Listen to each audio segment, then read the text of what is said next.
इन्ना सारे काम छोड़ो राजा बिल्ला राजे बिल्ले नाल राबता करो।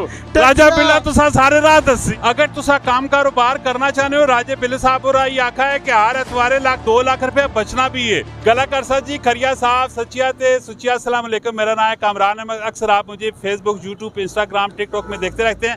माशाल्लाह जी इस टाइम मैं अपने शहर टेक्सास में मौजूद हूँ। यहाँ पे गाड़ियों का एतवार बाजार लगा होता है। मेरे साथ जो भाई साहब मौजूद है आप इनको जानते हैं टिकटॉक में माशाल्लाह जी इनका बहुत बड़ा अकाउंट है, बहुत वायरल अकाउंट है। राजा बिल्ला फखरे पटवार फखरे मोरगा और माशाल्लाह इन्हें जरा गपशप करने और अयाज जैसा ने अपने शहर टेक्सास में आए पे और 555 ग्रुप ना लेना ना तलक है इन्होंने कोई तंजीम है तो जरा ना पुछने पालने क्यों आए पे हो जी। सलाम अलैकुम। वालेकुम सलाम जी भाईजान, क्या हाल खरीद है? ठीक हो? सेहत भी ठीक है? मैं ठीक है अल्हम्दुलिल्लाह। सुनाओ इधर क्यों आए पे हो? अस इस मारे आए हैं यार इतवार टैक्स लै मंडी लगनी, गड्डियां खरीदो फरोख्त करने, अच्छी गड्डी मिल जानी, अच्छे पेपर कागज मिल जानी, फिर लै जाने, फिर दोबारा अगले इतवार आके बजे तक सेल कर दे। भाई बड़ा चंगा काम है ना आ रहा तुम्हारे रुपया दो मन माए कांसी ता बोल सो चंगा काम है ना आ रहा तुम्हारे कदे रुपये माए कासी ता बोल सो कि हर एतवारे तुसी आने हो रुपया 2 लाख रुपया कदे बाज में सारे काम छोड़ो राजा बिल्ला राजे बिल्ले नाल राबता करो।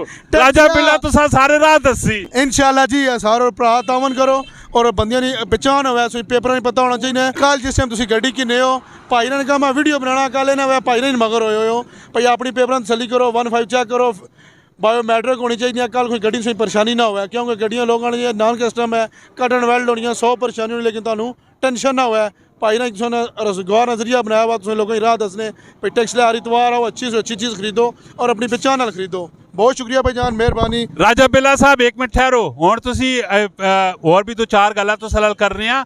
अगर तुसा काम कारोबार करना चाहते हो राजे बिल्ले साहब और आई आखा है कि हर एतवारे 2 लाख रुपया बचना भी है। कमेंट सैक्शन में तुसा लाजमी कमेंट करना है ती हले उस कमेंट ना तुसा नाल जवाब भी दे सुन ठीक है। तुसा टेक्निकली गुरन या गला भी दसन वो भी जी दसन फ्री ऑफ कॉस्ट दसन खुदाबंदी हाजर नाजर जान के खिदमत खल कर सोनी गल है कि नहीं? बिल्कुल सही जी। रोज़ा रख के बंदा झूठ बोला मकसद नहीं होना ना, इतने लोग इसने कूड़ मारने वो मकसद नहीं होना ना। लोगों की खिदमत कर सो इंशाल्लाह जी जरूर कर सा पक्की गल अच्छी तावन कर सा दीन सलाम जेड़ा माड़ा बंदा उस नाल खलसा भी कोई अगर घाटी बजे ता भी नाल तावन कर सा। होर की तुसा चाहिए हिम्मत करो हौसला करो तो जरूर कमेंट में तुसी राबता करो और ई तुसा कमेंट में लाजमी तुसा रिप्लाई दे सुन तो इंशाल्लाह तुसा सारे गुरन या गला भी दस सुन। मेरा राबता नंबर 0300 76 81 731।